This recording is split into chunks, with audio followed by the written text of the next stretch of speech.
अतिरिक्त और कुछ भी नहीं होता है। कहा जा सकता है कि हम सिर्फ जीने के नाम पर रोज रोज मरते हैं और मृत्यु एक दिन अचानक नहीं आती। अचानक इस जगत में कुछ भी नहीं होता है। जिन्हें हम घटनाएं समझते हैं वे भी घटनाएं नहीं होती, वे भी लंबी प्रक्रियाएं होती हैं। मृत्यु भी अचानक नहीं उतर आती, मृत्यु भी रोज रोज विकसित होती है। It is not an event but a process. घटना नहीं, एक प्रक्रिया। जन्म से ही हम मरना शुरू हो जाते हैं। मृत्यु के दिन वो मरने की प्रक्रिया पूरी होती है। तो एक तो मृत्यु अचानक नहीं घटती, एक विकास है। इसलिए मृत्यु भविष्य में घटेगी ऐसा नहीं, अभी भी घट रही है। हम घंटे भर यहां होंगे तो मृत्यु घंटे भर घट चुकी होगी, हम घंटा भर और मर चुके होंगे। जीवन एक घंटा और रिक्त हो जाएगा। दूसरी बात कि मृत्यु कोई बाहरी घटना नहीं है कि आपके ऊपर से बाहर से आ जाती हो।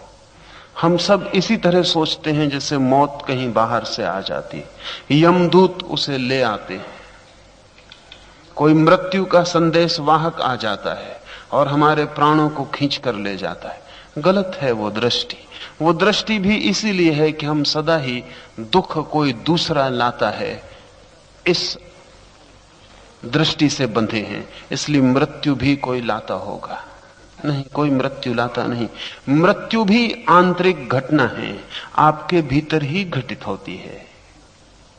मृत्यु कहीं बाहर से आपके भीतर प्रवेश नहीं करती, आप ही भीतर मिट जाते हैं, बिखर जाते हैं। वो जो यंत्र था आपका वो बिखर जाता है और मौत घट जाती है। तो एक तो मृत्यु एक प्रक्रिया है लंबी, जन्म से शुरू होती, मृत्यु पर समाप्त होती। दूसरा बाहर से नहीं आती, भीतर ही विकसित होती है, अंतर घटना है। ये बात ख्याल में आ जाए तो हमें पता चलेगा कि हमारा पूरा जीवन रोज रोज अनेक रूपों में मरता है। आंख देख देख कर मिटती है और नष्ट होती है, कान सुन सुनकर मिटते हैं और नष्ट होते हैं, स्वाद स्वाद ले लेकर टूटता चला जाता है, बिखर जाता है। मरते हैं हम जी जी कर, जीना ही हमारे मरने का इंतजाम है। उसी में हम घिस जाते हैं, यंत्र बिखर जाता, टूट जाता, उखड़ जाता है। लाओस से कहता है, पंच रंग मनुष्य की आंखों को अंधा कर जाते हैं। कभी इस तरह सोचा ना होगा आपने कि रंग और आंख को अंधा कर जाएं। रंग तो आंख का हमें जीवन मालूम होते हैं। रंग देखने के लिए ही तो आंख जीती है और चमकती है। रंग और रूप तो हमारे आंख का भोजन है। लाओस से कहता है वो हमारी आंख की मृत्यु है, दो अर्थों में। एक तो देख देख कर ही आंख थकती, नष्ट होती, उपयोग की नहीं रह जाती है। बुढ़ापे के कारण बूढ़े की आंख कम देखती है ऐसा नहीं, बहुत देख चुकी होती है इसलिए अब कम देखती है। देख देख कर थक गई होती है, यंत्र घिस गया होता है।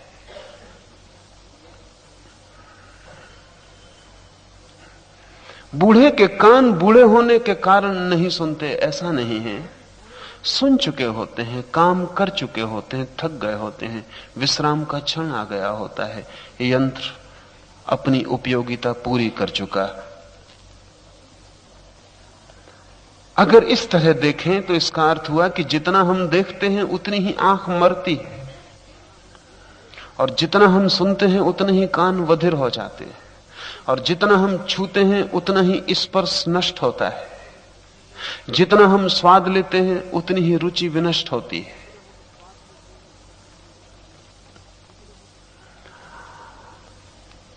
इसका अर्थ हुआ कि प्रत्येक इंद्री अपनी मृत्यु की कोशिश में लगी है, और हमारा पूरा जीवन आत्मघाती है, सुसाइडल है। कभी सिनेमा गृह से लौटते वक्त आपको लगा होगा कि आंख थक गई। आपने ख्याल नहीं किया होगा कि आंख तो आप वैसे भी खोले रखते हैं, सिनेमा गृह में भी खोले रखे, 3 घंटे बाहर होते तो वहां भी खोले रखते, सिनेमा गृह में भी खोले रखे, पर ज्यादा क्यों थक गई है? तो अब दोबारा जब आप जाएं तो ख्याल करना, सिनेमा गृह में देखते समय आपकी आंख का पलक झपना बंद हो जाता है। वो जो आंख बीच बीच में झपक लेती है उससे ताजी हो जाती है। वो झपकना जो है आंख के देखने के सिलसिले को तोड़ता जाता है। लेकिन जब भी आप कहीं इतनी त्वरा से देखने लगते हैं कि झपकना भूल जाते हैं आंख का, तो आंख थक जाती है।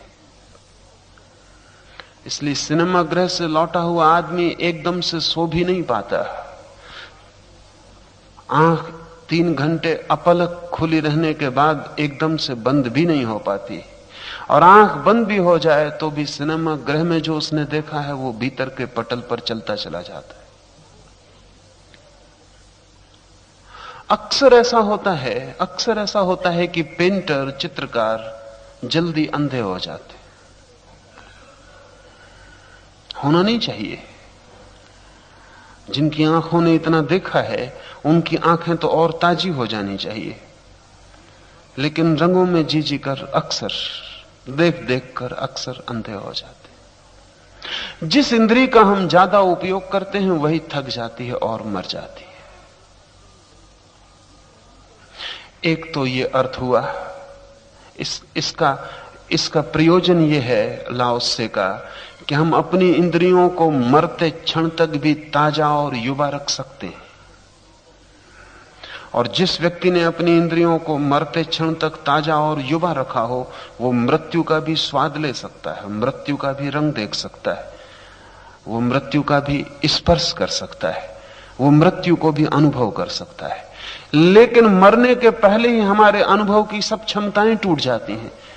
इसलिए हम कई बार मर चुके हैं लेकिन हमें मृत्यु का कोई अनुभव नहीं है। इसकी अड़चन है। हम सब कई बार मर चुके हैं, लेकिन यदि हम किसी से पूछें कि मृत्यु क्या है तो वो कहेगा मैं नहीं जानता हूं। वो भी मरा है, बहुत बार मरा है, पर उसे कुछ भी याद नहीं है, क्योंकि याद तो तभी हो सकती है जब इंद्रियां इतनी सजग रही हों कि उन्होंने अनुभव लिया हो और अनुभव स्मृति में प्रवेश कर गया हो। मरते क्षण तक अधिक लोग, मरने की घटना बाद में घटती है, उनकी सब इंद्रियां पहले ही मर चुकी होती हैं, इसलिए मेमोरी, स्मृति निर्मित नहीं हो पाती। इसलिए मजे की बात है कि अक्सर जिन लोगों को पिछले जन्म का स्मरण होता है, 100 में 99 मौकों पर वे लोग पिछले जन्म में युवा या बच्चे ही मर गए होते हैं। उसका कारण है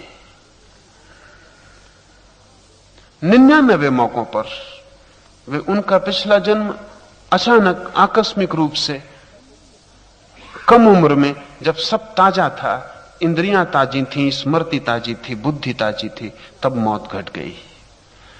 तो वो जो इंपैक्ट है, वो जो संस्कार है मृत्यु का, वो भूलता नहीं, वो याद रह जाता है।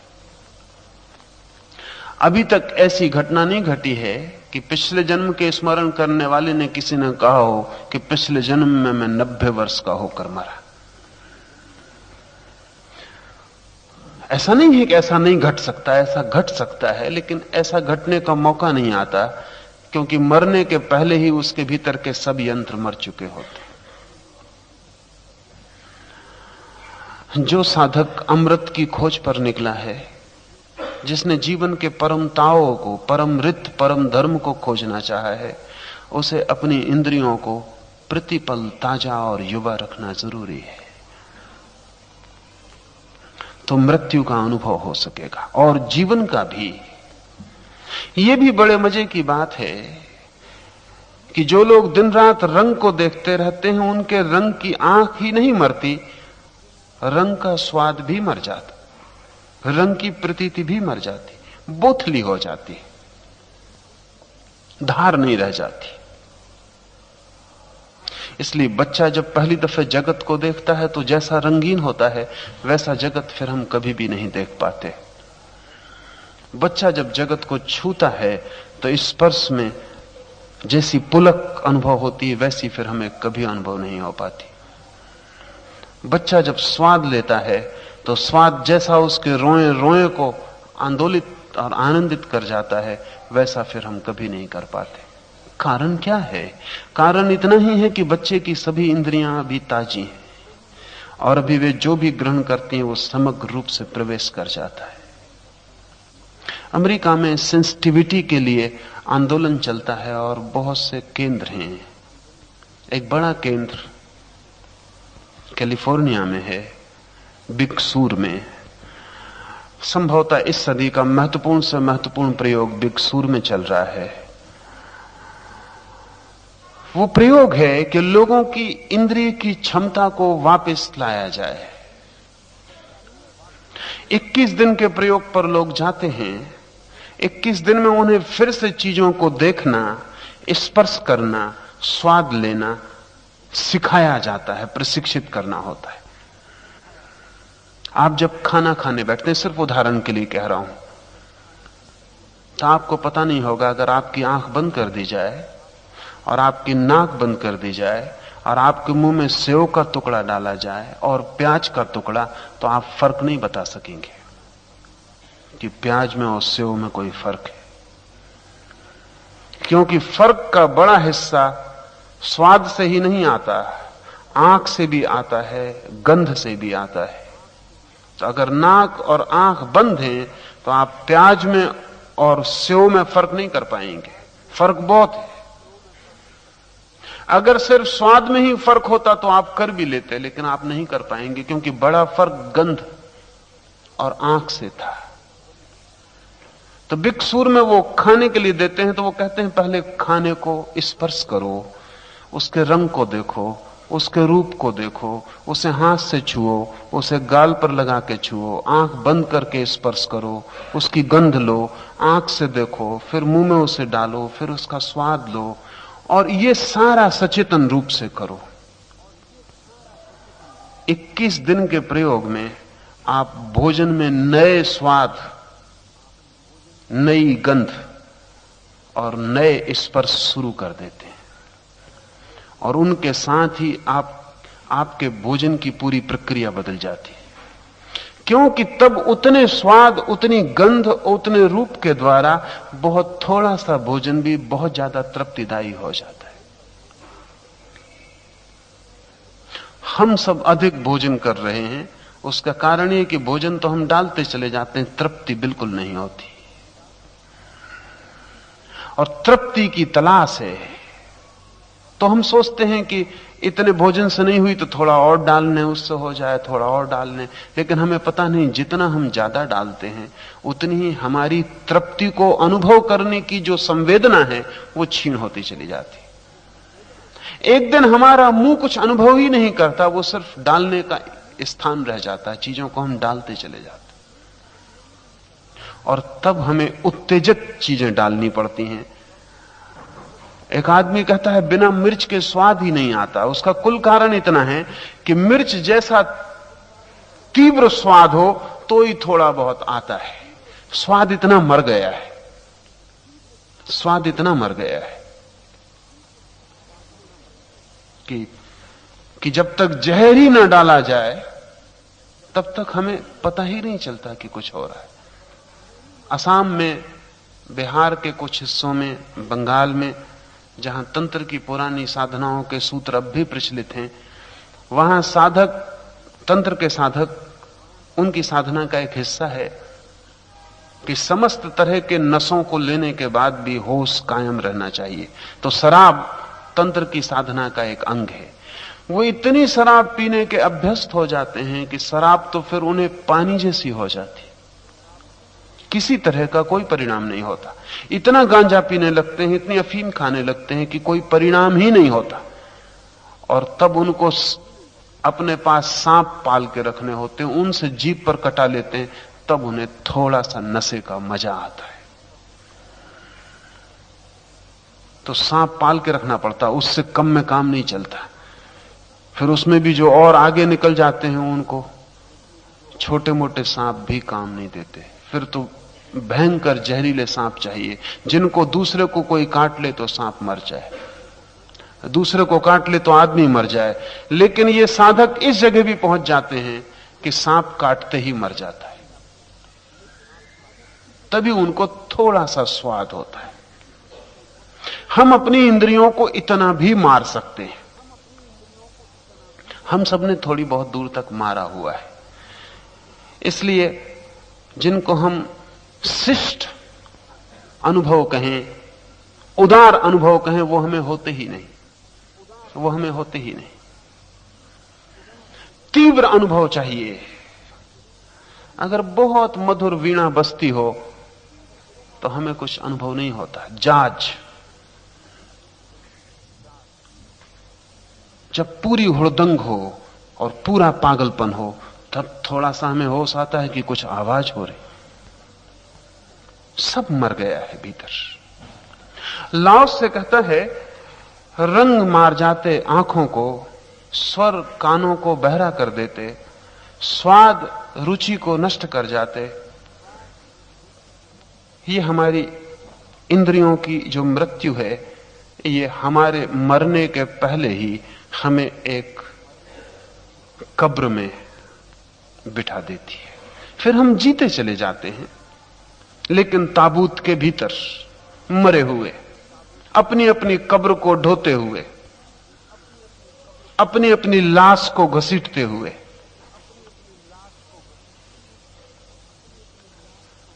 अगर हम सोचेंगे अपने को तो पता चलेगा। इसके दोहरे दुष्परिणाम हैं। पहला तो मैंने कहा कि जीवन का जो अनुभव है वो क्षीण हो जाता, अस्तित्व की जो प्रतीति है वो अवरुद्ध हो जाती, और मृत्यु का जो महा अनुभव है, जो होना ही चाहिए, जिसने मृत्यु का अनुभव नहीं लिया वो जीवन के गहरे अनुभव से वंचित रह गया। उसे जीवन का सत्य दिखाई ही नहीं पड़ेगा। उसने सिर्फ जीवन की परेशानी जानी और जीवन का परम विश्राम अनजाना रह गया। उसने दौड़ तो जानी लेकिन विश्राम का क्षण नहीं जाना। तो मृत्यु से हम अपरिचित रह जाते हैं। ये तो एक दुष्परिणाम होता है जो बहुत स्पष्ट है। दूसरा दुष्परिणाम और भी गहन है, और वो ये है कि हमारी प्रत्येक इंद्रिय कहें कि द्विमुखी है। हमारी आंख बाहर भी देखती है और हमारी आंख के भीतर वो आंख भी है जो भीतर भी देखती है। हमारे कान बाहर भी सुनते हैं और हमारे कान के पास वो अंतर इंद्री भी है जो भीतर भी सुनती है। कान बिल्कुल बंद कर दें, बिल्कुल बंद कर दें कि बाहर से जरा सी भी आवाज ना आए, तो भी हृदय की धड़कन सुनाई पड़ती रहेगी। अब ये बाहर से नहीं आ रही, क्योंकि बाहर तो हथौड़े भी पड़ रहे हैं तो सुनाई नहीं पड़ रहा है। अब ये भीतर से आ रही है। आंख बिल्कुल बंद कर लें, सारे चित्र बाहर से जो पैदा हुए हैं उनको भी छोड़ दें, सब रूप आकार बंद हो जाएं, तब भी भीतर नए अनुभव दिखाई पड़ने शुरू हो जाते। नए रंग जो इंद्रधनुष में नहीं है, नया प्रकाश जो हमने बाहर नहीं जाना, नया अंधकार इतना गहन जितना बाहर कभी घटित नहीं होता। इनकी यात्रा भीतर शुरू हो जाती। ठीक प्रत्येक इंद्रिय अपने भीतर भी अनुभव करने में क्षम है, लेकिन चूंकि हम बाहर इतने उलझे रहते हैं कि हम धीरे धीरे यही भूल जाते हैं कि भीतर की इंद्रिय के अनुभव का भी एक जगत था जो बिना खुला ही रह गया। तो लाओस से दूसरी बात इसलिए कह रहा है कि जो लोग रंगों को देख देखकर आंखों को अंधा कर लेंगे, उनकी बाहर की आंख तो अंधी होगी ही, भीतर की आंख बिना खुली ही रह जाएगी। बाहर की आंख को जो विश्राम देगा, उसकी भीतर की आंख सक्रिय होती है। बाहर के कान को जो विश्राम देगा, उसके भीतर नाद के अनुभव का द्वार खुलता है। बाहर के स्वाद से जो बचेगा, छुट्टी लेगा, थोड़े समय को बाहर के स्वाद को बिल्कुल भूल जाएगा, कबीर ने कहा है उसे भीतर के अमृत का अनुभव शुरू होता है, उसे भीतर अमृत बरसने लगता है। भीतर भी एक मिठास है, पर इसे जरा पहचानना कठिन है। कभी आपने ख्याल किया कि जब आप क्रोध में होते हैं, पर शायद ख्याल नहीं किया होगा कि क्रोध का कोई स्वाद भी होता है।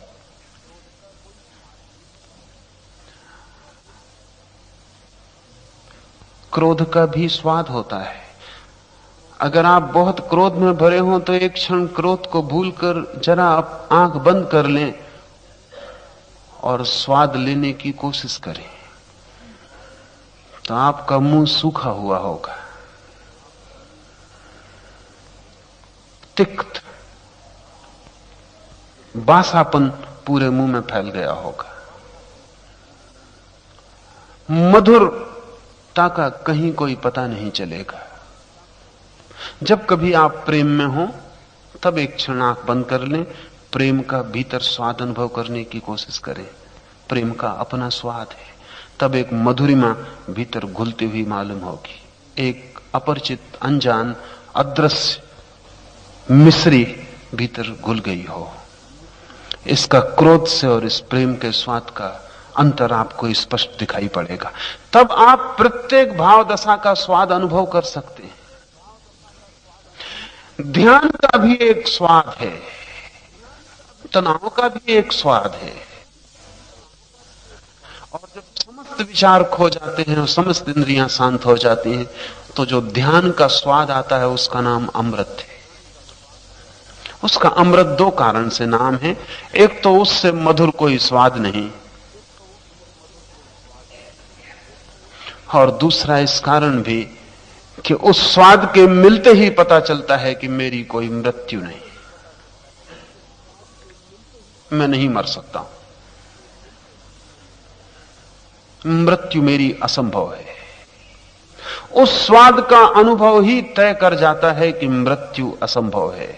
जो मरता है वो केवल यंत्र है, मैं पुनः पुनः शेष रह जाता हूं।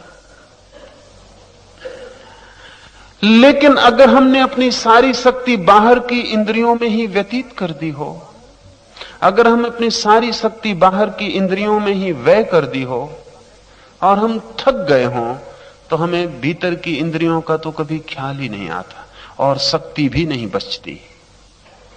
हम सभी को पता है, निरंतर यह होता है, अगर कोई आदमी अंधा होता है तो उसके कान ज्यादा तीव्र हो जाते, वो ज्यादा सुन पाता है। अंधे आदमी आपके पैर की आवाज से पहचान लेते हैं कि कौन आ रहा है, आंख वाला नहीं पहचान सकता। अंधा पहचानने लगता है कि कौन आ रहा है, अंधा आवाज से जानने लगता है कौन बोल रहा है, अंधा आवाज के द्वारा दिशा का ज्ञान कर लेता है। अंधा सड़क पे चल भी सकता है, लेकिन लोगों की पैर की आवाज उसे अनुभव होने लगती है। अंधे का स्पर्श बोध भी बढ़ जाता है। अंधा दीवाल के थोड़ा करीब आता है तो उसे एहसास होने लगता है कि टक्कर होने वाली, आपको नहीं होगी। अंधा अभी दीवाल से दूर है, लेकिन दीवाल के करीब आने के पहले ही उसके भीतर कोई गहन स्पर्श होने लगता है कि दीवाल करीब है और टक्कर होगी। अंधे को आप चलते हुए देखें तो ऐसे वो चलता जाएगा, दीवाल जैसे ही करीब आएगी उसकी लकड़ी उठ जाएगी, वो टटोलना शुरू कर देगा।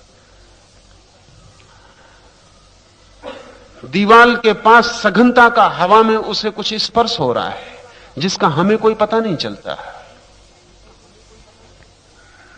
अगर आप किसी आंख वाले आदमी से मुस्कुराते रहें और उसका हाथ हाथ में ले लें तो आप उसे धोखा दे सकते हैं। हो सकता है भीतर आपके बिल्कुल मुस्कुराहट ना हो, जरा भी प्रेम ना हो, ये सिर्फ दिखावा हो, लेकिन वो आदमी आपका चेहरा देख के धोखे में आ जाएगा। अंधे आदमी को आप धोखा नहीं दे सकते। अंधा आदमी आपके हाथ से पहचान लेगा कि आदमी प्रेमपूर्ण है या नहीं।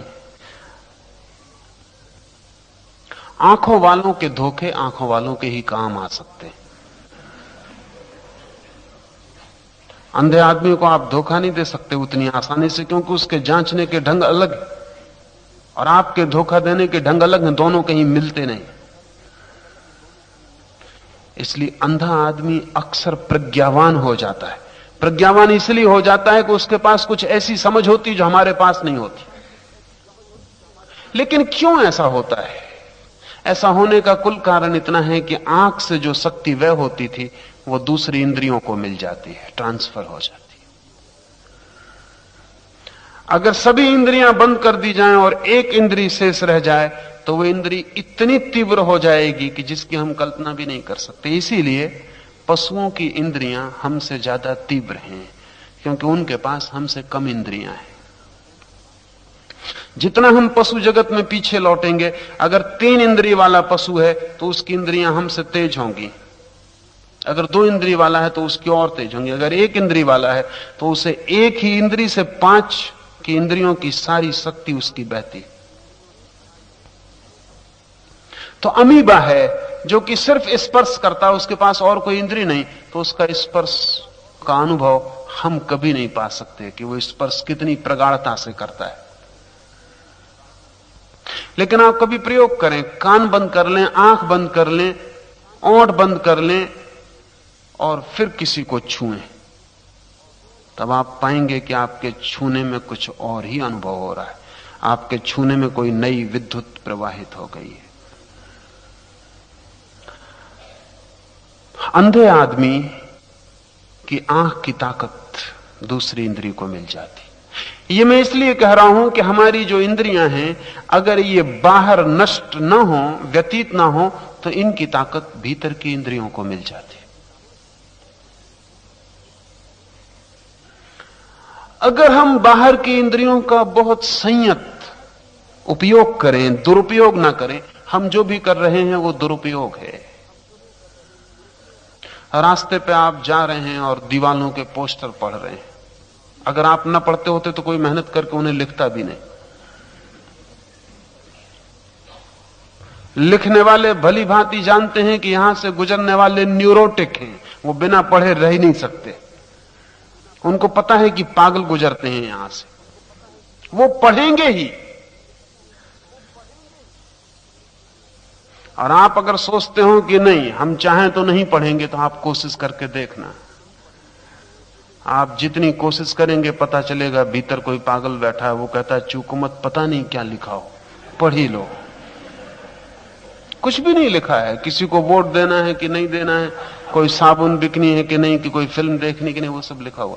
वो 1000 दफे आपने देखा है, रोज उसी सड़क से निकले, फिर आज देखेंगे, फिर आज पढ़ेंगे। अब तो पढ़ने के लिए जरूरत भी नहीं पड़ती, देखा और पढ़ लिया जाता और आप आगे बढ़ जाते। इतना अभ्यास है। लेकिन कभी आपने सोचा कि जो आप पढ़ रहे हैं उसमें से कितना छोड़ा जा सकता है? जो आप सुन रहे हैं उसमें से कितना छोड़ा जा सकता है? जो आप देख रहे हैं उसमें से कितना कम देखें तो चल सकता है? अगर आप इस पर थोड़ा ध्यान करेंगे तो आप पाएंगे जो शक्ति आपकी बच जाएगी वो आपकी भीतर की इंद्रिय को मिलनी शुरू हो जाएगी। एक आदमी मेरे पास आता है, वो कहता हम आंख बंद करके बैठते हैं लेकिन भीतर कुछ दिखाई नहीं पड़ता। दिखाई पड़ने की कुछ ऊर्जा भी बचनी चाहिए। चुप गए हैं, बिल्कुल चला हुआ कारतूस जैसा होता है वैसे। अब बंदूक में भर के उसको चला रहे हैं। वो कहते हैं कुछ आवाज नहीं निकलती, धुआं तक नहीं निकलता। वो नहीं निकलेगा, चला हुआ कारतूस है, उसमें से क्या निकलेगा? हम सब करीब करीब चले हुए कारतूस हो जाते हैं। इतना चला रहे हैं उसमें कुछ बचता नहीं। थके मांदे रात लौटते हैं, कहते हैं कि ध्यान करने बैठे हैं, एक आध दफे राम भी नहीं कह पाते कि नींद लग जाती। सुबह कहते हैं पता नहीं क्यों जब भी ध्यान करते हैं तो नींद आ जाती। आएगी ही, नींद भी आती है, ये भी चमत्कार है। इतनी भी शक्ति आपकी बच जाती है कि आप सो लेते हैं, ये भी काफी है। क्योंकि चिकित्सक कहते हैं, विशेषकर पूर्वी चिकित्सक कहते हैं कि अक्सर 80 साल तक कोई आदमी जिंदा बच जाए तो फिर मरना मुश्किल होता है।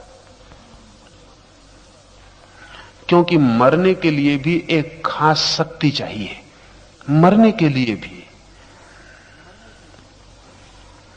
अगर 80 साल तक कोई बच जाए तो फिर वो मरने में बड़ी देर लगाता है। फिर वो खाट पर पड़ा रहेगा, सब तरह की बीमारियां उसको पकड़े रहेंगी। चिकित्सक सोचेंगे आज मरेगा, कल मरेगा, परसों मरेगा। वो है कि चलता ही चला जाता है। असल में मरने के लिए भी, आखिरी भभक के लिए भी तेल तो चाहिए ही कि आखिरी भभक हो और दिया बुझ जाए। उतना भी नहीं बचा है। अब वो इतने मिनिमम पे जी रहा है कि मर भी नहीं सकता, इतने न्यूनतम पर जी रहा है।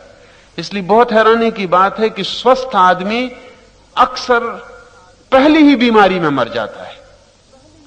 अगर एक आदमी जिंदगी भर बीमार ना पड़ा हो और पहली दफे बीमार पड़े तो पहली बीमारी मौत बन जाती। लेकिन जिन्होंने जिंदगी भर बीमारी का रस लिया, उनको मारना इतना आसान नहीं। उनको मारना बहुत मुश्किल, क्योंकि वे इतने मिनिमम पर जीने के आदी हो गए हैं कि मौत के लिए भी जितनी शक्ति की जरूरत पड़ेगी उतनी भी वहां नहीं है। वो जी चले जाएंगे, टिमटिमाते रहेंगे, न बुझेंगे न जलेंगे, लेकिन टिमटिमाते रहेंगे। नींद के लिए भी ऊर्जा तो चाहिए। ये बहुत लोग नहीं भी सो पा रहे हैं आज, उसका भी कारण यही है। इतनी भी ऊर्जा नहीं बचती कि आप रिलैक्स हो सके, इतना कि शिथिल भी हो सके। इतनी भी ऊर्जा नहीं बचती, तने के तने ही रह जाते, खिंचे के खिंचे रह जाते। लाओस से कहता है और समस्त पूर्वी योग जानता रहा है कि हम अगर भीतर की इंद्रियों के जगत में प्रवेश करना चाहते हैं तो बाहर की इंद्रियों को इतना ज्यादा व्यय करना अनुचित है। इसी का नाम संयम है। संयम का और कोई अर्थ नहीं होता। संयम का केवल इतना ही अर्थ है, जितना जरूरी है उतना बाहर व्यय करना, शेष भीतर की यात्रा के लिए बचाना। जितना जरूरी हो उतना बाहर देख लेना, बाकी देखने की क्षमता को बचाना, क्योंकि भीतर एक और विराट जगत मौजूद है। और जब ये जगत छिन जाएगा तब भी वो जगत आपका होगा। और जब ये मकान और ये द्वार और दरवाजे और ये मित्र और परिजन, पति और पत्नी और बच्चे और धन, ये सब छिनने लगेगा, तब भी एक संपदा भीतर होगी। लेकिन तब हमारे पास उसे देखने की आंख नहीं होती।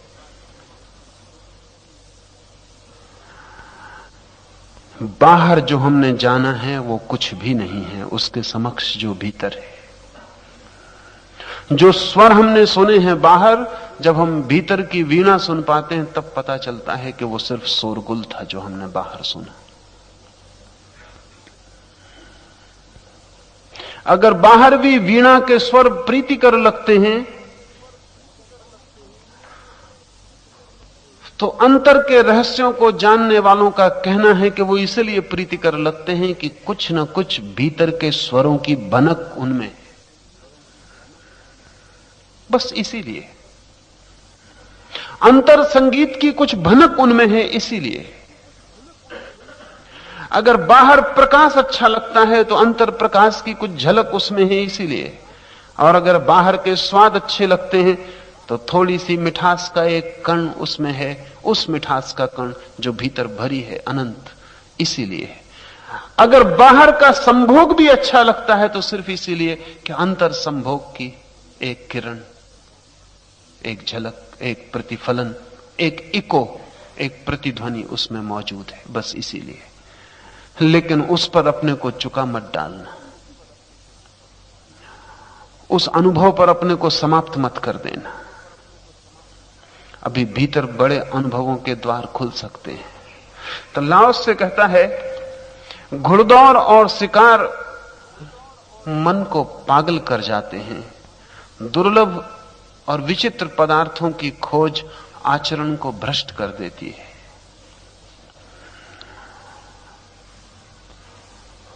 घुड़दौड़ या शिकार या हम नए नए पागलपन जोड़ सकते हैं।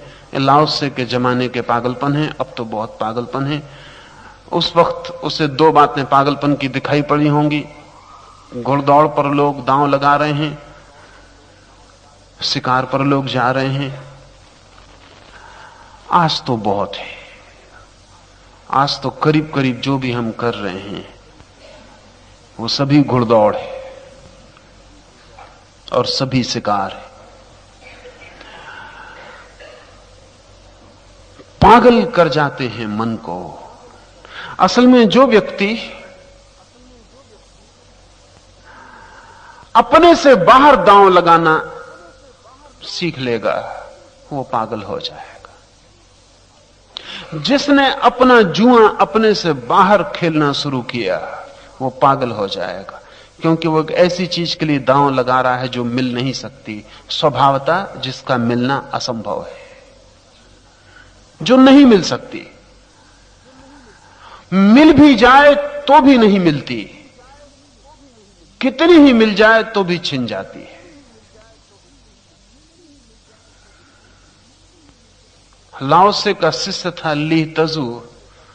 लीह तजू ने लाओसे से छुट्टी ली कि मैं कुछ दिन यात्रा पर जाना चाहता हूं। लाओसे ने कहा जाओ, लेकिन संभल के जाना, क्योंकि यात्रा पर जाना तो आसान, लौटना बहुत मुश्किल। लीह तजू को कुछ समझ में नहीं आया। कम ही सौभाग्यशाली लोग हैं कि लाओस से जैसे लोगों की बातें उनकी समझ में आ जाएं। सुन लेना एक बात, समझ लेना बिल्कुल दूसरी बात है। लेकिन लीह तजू भी जानता था कि समझ गया, क्योंकि शब्द तो सरल थे। शब्द के सरल बड़ी मुश्किल में डाल देते हैं शब्दों की सरलता, क्योंकि सरल होने से लगता है समझ गए। और सरल शब्दों को समझना इस जमीन पर सबसे ज्यादा कठिन है, क्योंकि उनका अर्थ भाषा कोश में नहीं होता, उनका अर्थ हमारे भीतर की जागरूकता में होता है। उसने लौट के भी न पूछा लीह तजू ने कि क्या मतलब। समझा कि कहता है लाओस से कि जाना आसान, लौटना मुश्किल। समझ गए। लेकिन 10 दिन बाद ही लीह तजू लौट आया, और लीह तजू से लाओस ने पूछा बड़े जल्दी लौट आए। लीह तजू ने कहा कि जैसे जैसे जाने लगा वैसे वैसे समझ में आने लगा कि जितने कदम आगे बढ़ेंगे उतना ही पीछे लौटना मुश्किल हो जाएगा। इसलिए मैंने सोचा इसके पहले फंसूं, लौट चलूं। लाओसे ने कहा ऐसी क्या फसावट आ गई। तो लीह तजू ने कहा कि पहली सराय में ठहरा। सराय के मालिक ने मुझे बड़ा आदर दिया, फकीर था। पहली कुर्सी पर बिठाकर भोजन करवाया, नंबर 1 उसकी सेवा की, नंबर 1 के कमरे में उसे ठहराया।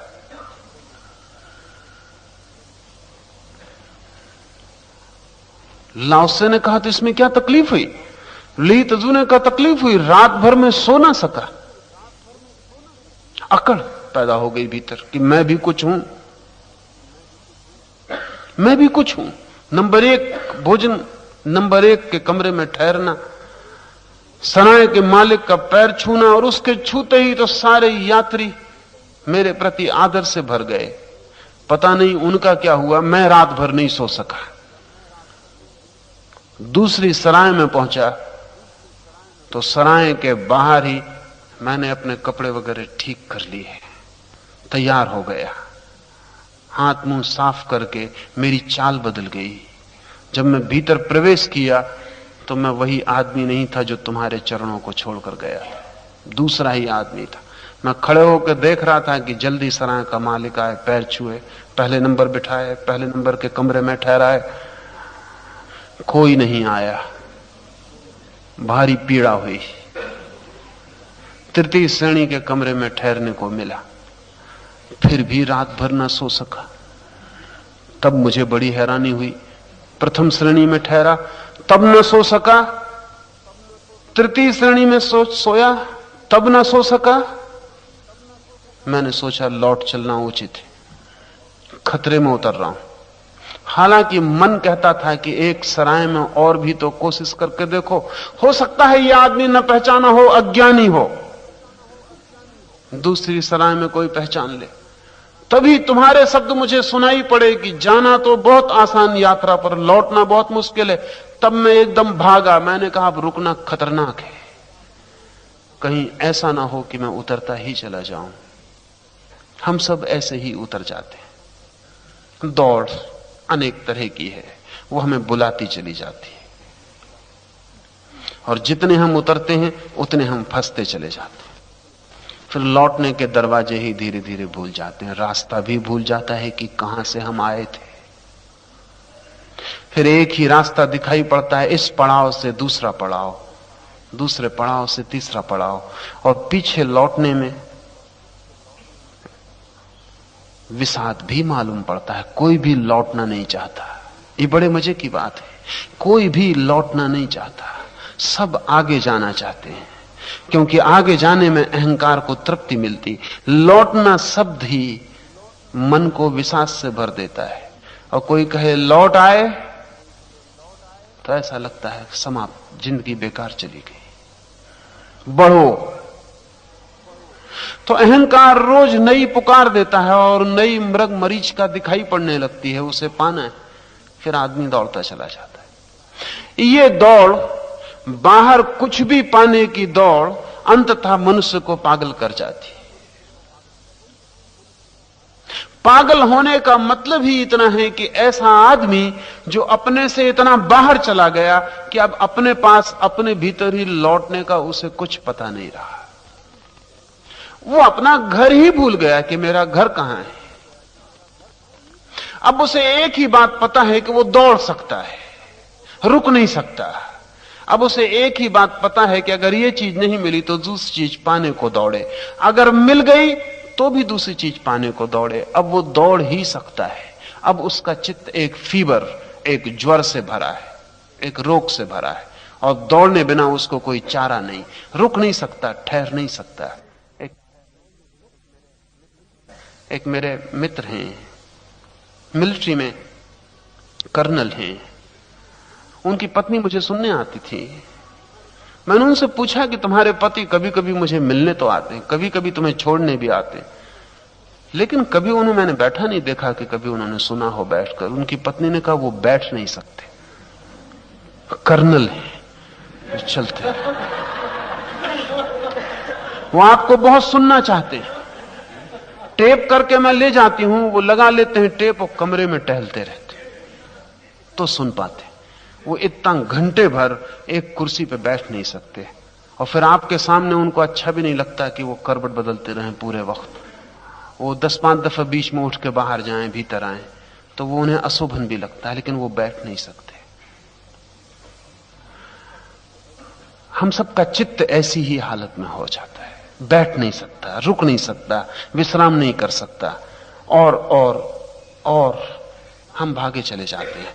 लाओस से कहता है मन पागल हो जाता है। पागल का एक ही अर्थ है कि जो विश्राम करने में असमर्थ हो गया। अगर आप विश्राम करने में समर्थ हैं तो आप समझना कि आप पागल नहीं हैं। अगर विश्राम के आप मालिक हैं तो समझना कि आप पागल नहीं हैं। और अगर आप विश्राम करने में समर्थ नहीं हैं और अपनी मौत से विश्राम नहीं कर सकते तो समझना कि पागलपन की कोई ना कोई मात्रा आपके भीतर है। मात्रा का फर्क हो सकता है, लेकिन मात्रा है। अगर आप इतने भी मालिक अपने नहीं हैं कि लेट जाएं और कहें कि शरीर को छोड़ दिया विश्राम में और शरीर विश्राम में छूट जाए, अगर आप इतने भी मालिक नहीं हैं कि आंख बंद कर लें और आंखों से कह दें कि सो जाओ तो आंखें सो जाएं, तो आपके भीतर पागलपन की एक मात्रा है।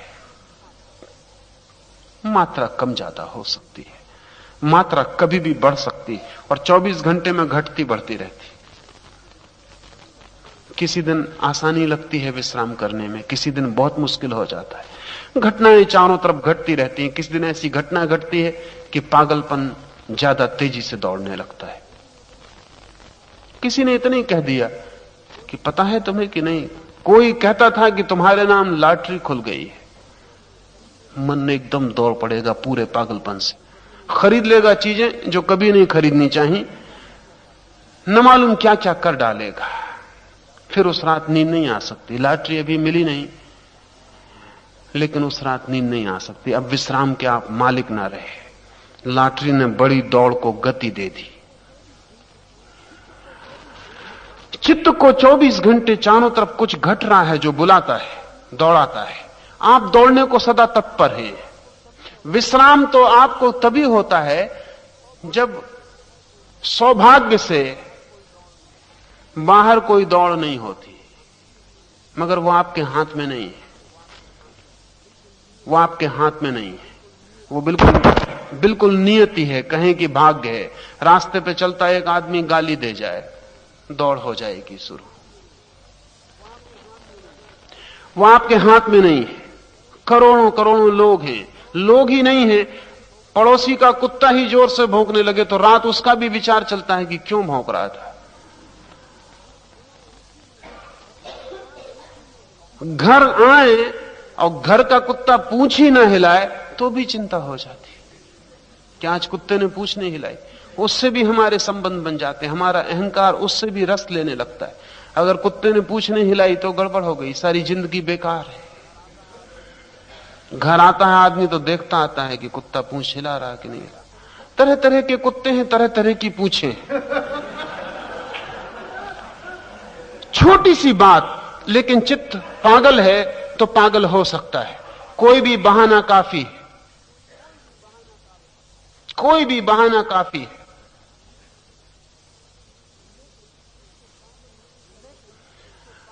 लेकिन इसके पागल होने का जो सीक्रेट, जो राज है, वो एक ही है। जब तक आप अपने से बाहर किन्हीं चीजों के लिए दौड़ रहे हैं, तब तक आप अपने को पागल किए चले जाएंगे।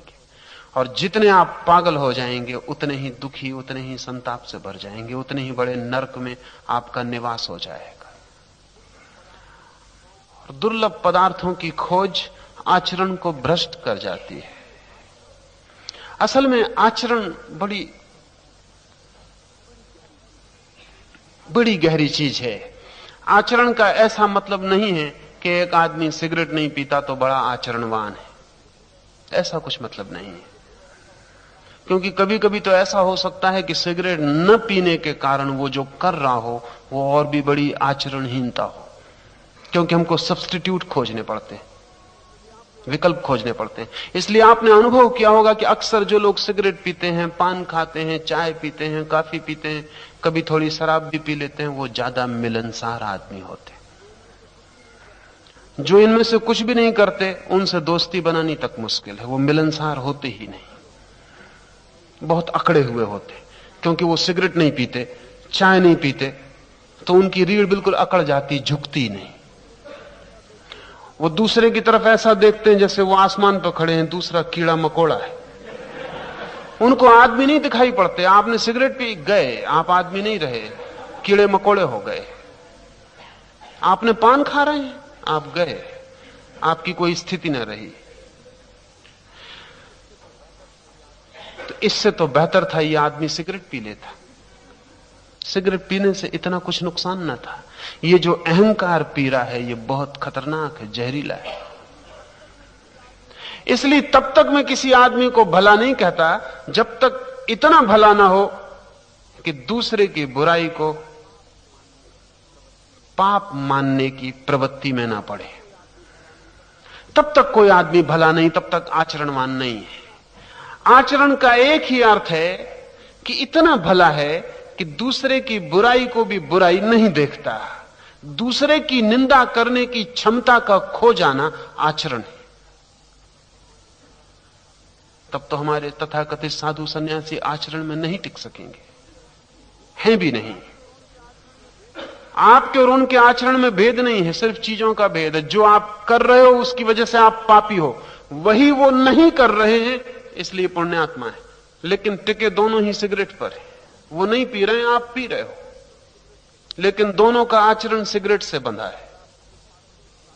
अगर आप अपने साधु की साधुता पूछने जाएं तो पता क्या चलेगा? वो ये नहीं खाता, ये नहीं पीता, ये नहीं पहनता, ये उसकी साधुता है। और आपको वो साधु लगता भी है, लगना स्वाभाविक भी है, क्योंकि आप ये खाते हैं, ये पहनते हैं, ये पीते हैं। तो ये भेद है आपके आचरण का। और अक्सर ये जो साधु है ये खतरनाक हो जाता है, क्योंकि ये आदमी आपकी ही हैसियत का है। अगर ये सिगरेट पीता तो आप ही जैसा होता है। ये सिगरेट नहीं पीता है तो सिगरेट न पीने का जो कष्ट उठा रहा है, जो पीड़ा झेल रहा है, उसको ये तप कहता है, उसको तपश्चर्या कहता है। अब सिगरेट न पीना कोई तपश्चर्या है? सच तो यह है कि सिगरेट पीना ही तपश्चर्या है। धुएं को डालना और निकालना काफी तप है। साधु सन्यासी पुराने धूनी रमा के बैठते थे। आप अपनी धूनी साथ में लिए, पोर्टेबल धूनी अपने साथ लिए घूम रहे, तप कर रहे हैं। आग और धुआं दोनों मौजूद है और जहर पी रहे हैं। एक आदमी ये नहीं पी रहा है, वो तपस्वी है, वो आपके सिर पर खड़ा हो जाएगा। वो जब भी आपकी तरफ देखेगा तो उसकी आंखों में नरक की तरफ का इशारा रहेगा कि सीधे नरक जाओगे, और कहीं कोई उपाय नहीं। आचरण इन क्षुद्र चीजों से निर्मित नहीं होता। कम से कम लाओस से जैसे व्यक्ति की धारणा आचरण की ये नहीं है। लाओस से की आचरण की धारणा बड़ी अद्भुत है। लाओस से कहता है, जो लोग बाहर की वस्तुओं को पाने में दौड़ते रहते हैं, दुर्लभ विचित्र वस्तुओं को पाने में दौड़ते रहते हैं, उनका आचरण भ्रष्ट हो जाता है। तो इसका मतलब यह हुआ कि जो बाहर की वस्तुओं को पाने के लिए नहीं दौड़ते, वो आचरण को उपलब्ध हो जाते हैं। तो आचरण का अर्थ हुआ जो इतने तृप्त हैं अपने भीतर कि बाहर की कोई चीज उन्हें पुकारती नहीं। एक अंतः तृप्ति का नाम आचरण है, एक सेल्फ कंटेंटमेंट का नाम आचरण है। इतना तृप्त है कोई व्यक्ति अपने भीतर कि बाहर की कोई चीज उसके लिए दौड़ नहीं बनती, कोई चीज दौड़ नहीं बनती। इसका मतलब है कि कोई चीज उसे दौड़ा नहीं सकती। कोई चीज इतनी महत्वपूर्ण नहीं है कि उसे दौड़ना पड़े। जो इतना स्थिर है अपने में कि जगत की कोई चीज उसे दौड़ा नहीं सकती, लाओस से कहता है कि उसके पास आचरण है, कैरेक्टर है, उसके पास वर्च्यू है, उसके पास गुण है।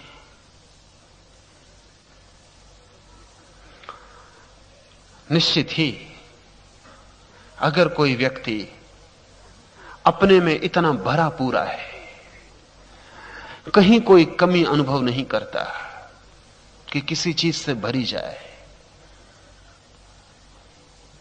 तो उसके पास एक आत्मा होगी, एक इंटीग्रेटेड विल, उसके पास एक समग्रीभूत संकल्प होगा, उसके पास एक भीतर व्यक्तित्व होगा, एक स्वर होगा, एक ढंग होगा। उसका जीवन एक ऐसी ज्योति की तरह होगा जिसे हवा के झोंके हिला नहीं सकते। हमारी ज्योति ऐसी है कि हवा के झोंके भी ना हो तो भी कपती रहती। असल में हवा के झोंके ना हो तो हमको बड़ी बेचैनी मालूम पड़ती है कि कोई क्या कहेगा, बिना झोंके के कप रहे हैं। हम झोंकों को बुलाते रहते हैं कि आओ, ताकि कम से कम ये बहाना तो रहे कि हम नहीं कप रहे हैं, ये हवा के झोंके से हम कप रहे हैं। अगर आदमी को 24 घंटे एक कमरे में बंद कर दिया जाए तो बड़ी हैरानी की बात कि अकेला रह के भी वो बीच बीच में क्रोधित हो जाता है।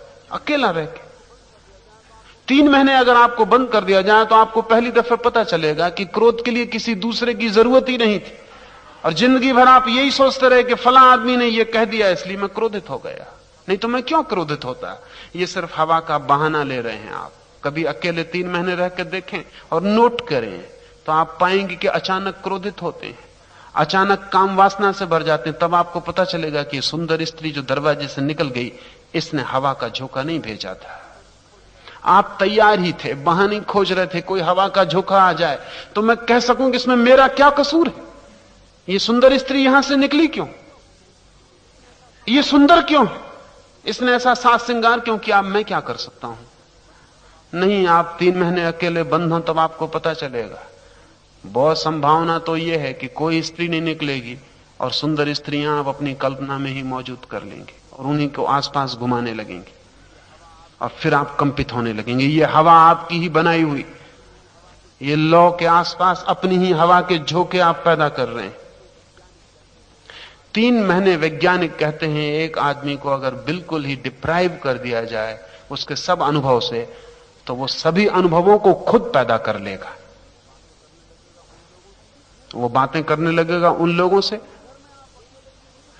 अपने घर में आप अकेले चुप नहीं बैठते हैं और लोगों से यही कहते हैं क्या करें, मित्र आ गए इसलिए बातचीत करनी पड़ी। हालांकि आप प्रतीक्षा करते हैं, जिस दिन मित्र नहीं आते उस दिन प्रतीक्षा करते हैं कि अब तक क्यों नहीं आए। 3 महीने आपको बंद कर दिया जाए तो आप काल्पनिक मित्र पैदा कर लेंगे और उनसे बातचीत शुरू हो जाएगी। दोनों काम आप करेंगे, अपनी तरफ से भी बोलेंगे, उनका जवाब भी देंगे। ये हो जाएगा। ये मैं ये कह रहा हूं कि हमारे चित्त की जो दशा है, हमारे आचरण की जो दशा है, वो डमाडोल है। कंपन हमारा स्वभाव हो गया, वही हमारा आचरण है। लाओस से कहता है कंपित होना ही आचरण का नष्ट हो जाना है, अकंप होना ही आचरण है। अकंप का क्या अर्थ हुआ? अकंप का क्या ये अर्थ हुआ कि ये खाना मत खाओ, वो खाना मत पियो, ये कपड़े मत पहनो? नहीं, लेकिन कोई कपड़ा ऐसा ना हो कि जो कंपित करे और कोई खाना ऐसा ना हो जो कंपित करे। क्या अकंप होने का यह मतलब है कि किसी के साथ मत रहो? नहीं, साथ सबके रहो, लेकिन किसी का साथ कंपित ना करे। और अगर किसी का साथ खो जाए तो कंपन का पता भी ना चले। अकंप का अर्थ होता है भाग जाना नहीं। अकंप का अर्थ होता है ये सारे तूफान चलते रहें, मेरी चेतना की लौ धीरे धीरे स्थिर हो जाए। ये हो जाती है अगर हमने लाओसे की सलाह मानी और इंद्रियों को विश्राम दिया, ताजा रखा, भीतर की इंद्रियों को जगाया।